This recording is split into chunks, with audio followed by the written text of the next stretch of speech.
শিক্ষার্থীদের বার্ষিক পরীক্ষার গুরুত্ব বিবেচনায় গতরাতে স্থগিত করা হয় সরকারি মাধ্যমিক শিক্ষকদের কর্মবিরতি। সকাল থেকে নির্ধারিত সময়ে শুরু হয় বার্ষিক পরীক্ষা, তবে রাতে হঠাৎ করেই কর্মবিরতি স্থগিতের নির্দেশ আসায় সব শিক্ষার্থীকে বিদ্যালয় খোলার বিষয়টি জানাতে পারেনি অনেক স্কুল কর্তৃপক্ষ। সেসব বিদ্যালয়ে আজ পরীক্ষা না হলেও আগামীকাল থেকে যথারীতি চলবে পরীক্ষা।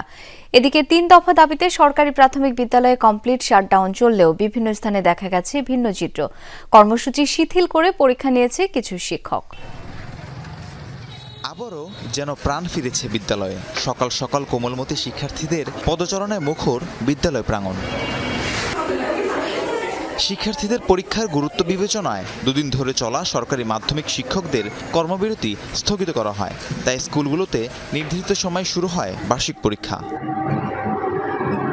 তবে ভিন্ন চিত্র ছিল বিভিন্ন স্থানে। রাতে হঠাৎ করে কর্মবিরতি স্থগিতের ঘোষণা আসায় বিদ্যালয় খোলার বিষয়টি সব শিক্ষার্থীকে জানাতে পারেনি কর্তৃপক্ষ। এতে অনেক স্কুলেই পরীক্ষা হয়নি। সেসব স্কুলের শিক্ষকরা জানান, আগামীকাল থেকে যথারীতি নেওয়া হবে পরীক্ষা। এতে অনেকটা স্বস্তি ফিরেছে অভিভাবকদের মাঝে।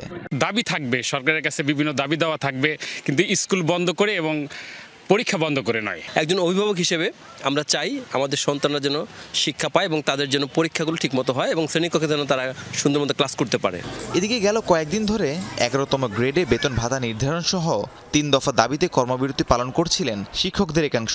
দাবি আদায়ে কমপ্লিট শাটডাউন কর্মসূচি পালন করেছেন সরকারি প্রাথমিক বিদ্যালয়ের সহকারী শিক্ষকরা। এরই মাঝে কোথাও কোথাও অভিভাবকদের সহায়তায় বার্ষিক পরীক্ষা নেন প্রধান শিক্ষকরা। কর্মবিরতি শিথিল করে পরীক্ষায় গার্ড দেন কিছু শিক্ষকও।